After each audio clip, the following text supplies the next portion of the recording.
Hey guys, how are you? Another literature break for you this afternoon, 2 minutes after noon. And I think what I'm going to do today is sample a few things from the game of authors. I don't know if you guys have ever played that. It's like a card game like Go Fish or Old Maid. But it's a great way to learn the titles of great books. And it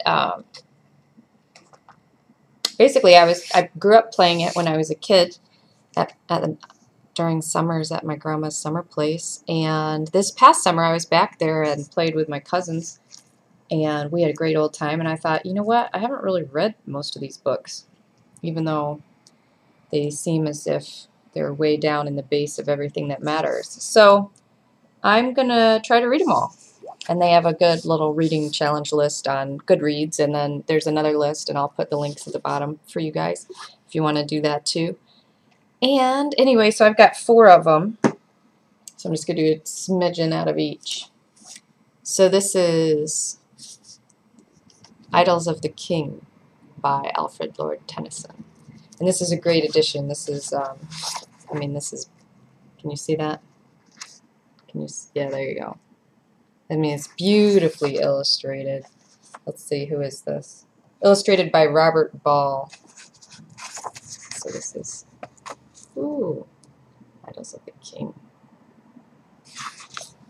So all of King Arthur's court and whatnot.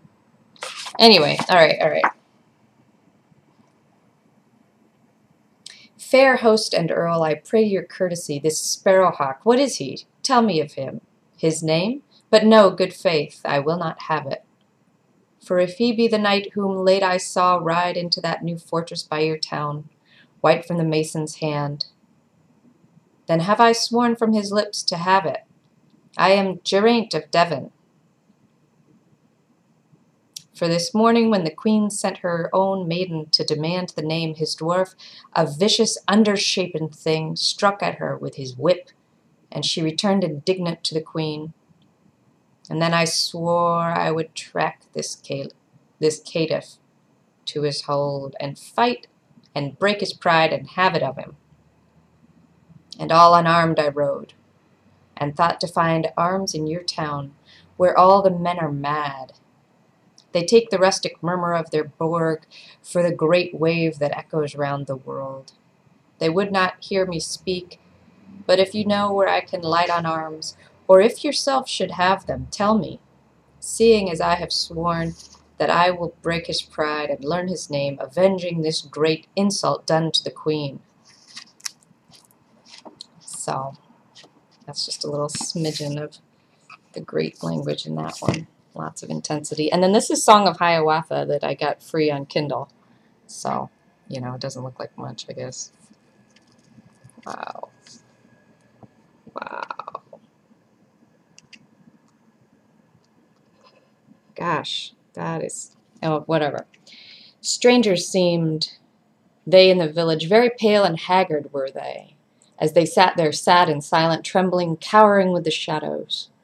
Was it the wind above the smoke flue, muttering down into the wigwam? Was it the owl, the coco-coho, hooting from the dismal forest? Sure, a voice said in the silence, these are corpses clad in garments, these are ghosts that come to haunt you from the kingdom of Ponima, from the land of the hereafter. Homeward now came Hiawatha from his hunting in the forest, with the snow upon his tresses and the red deer on his shoulders, at the feet of laughing water. Down he... Oh, the Kindle just went off. Must have been sitting there too long. Down he threw his lifeless burden, nobler, handsomer than she thought him. Then when first he came to woo her, first threw down the deer before her as a token of his wishes, as a promise of the future. Then he turned and saw the strangers cowering, crouching with the shadows, said within himself, who are they? What strange guests has Minnehaha? But he questioned not the strangers, only spake to bid them welcome to his lodge, his food, his fireside. When the evening meal was ready and the deer had been divided, both pallid guests, the strangers, springing from among the shadows, seized upon the choicest portions, seized the white fat of the roebuck, set apart for laughing water, for the wife of Hiawatha. Without asking, without thanking, eagerly devoured the morsels, flitted back among the shadows in the corner of the wigwam. Not a word spoke Hiawatha. Not a motion made Nokomis. Not a gesture laughing water. Only a change came o'er their features. Only Minnehaha softly whispered, saying, "They are famished. Let them do what best delights them. Let them eat, for they are famished." Many a daylight dawned and darkened. Many a night shook off the daylight as the pine shakes off the snowflakes from the midnight of its branches. Day by day, the guests unmoving sat there silent in the wigwam. But by night, in storm or starlight, forth they went into the forest, bringing firewood to the wigwam, bringing pine cones for the burning, always sad and always silent. And whenever Hiawatha came from fishing or from hunting, when the evening meal was ready and the food had been divided, gliding from their darksome corner came the pallid guests, the strangers, seized upon the choicest portions, set aside for laughing water, and without rebuke or question flitted back among the shadows. Never once had Hiawatha by a word or look reproved them. Never once had old Nokomis made a gesture of impatience. Never once had Laughing Water shown resentment at the outrage. All had they endured in silence, that the rights of guest and stranger, that the virtue of free giving by a look might not be lessened, by a word might not be broken. So that's a bit of Song of Hiawatha. And then let's just do, I guess, oh, this is already long, so just a smidge of Adventures of Huckleberry Finn. So the king went all through the crowd with his hat, swabbing his eyes and blessing the people and praising them and thanking them for being so good to the poor pirates away off there.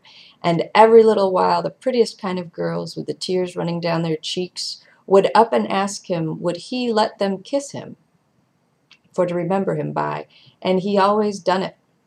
And some of them he hugged and kissed as many as 5 or 6 times. And he was invited to stay a week, and everybody wanted him to live in their houses and said they'd think it was an honor. But he said, as this was the last day of the camp meeting, he couldn't do no good, and besides, he was in a sweat to get to the Indian Ocean right off and go to work on the pirates. So anyway, if you guys want to read some of the books, they're listed below, and I hope you have a great weekend. Take care.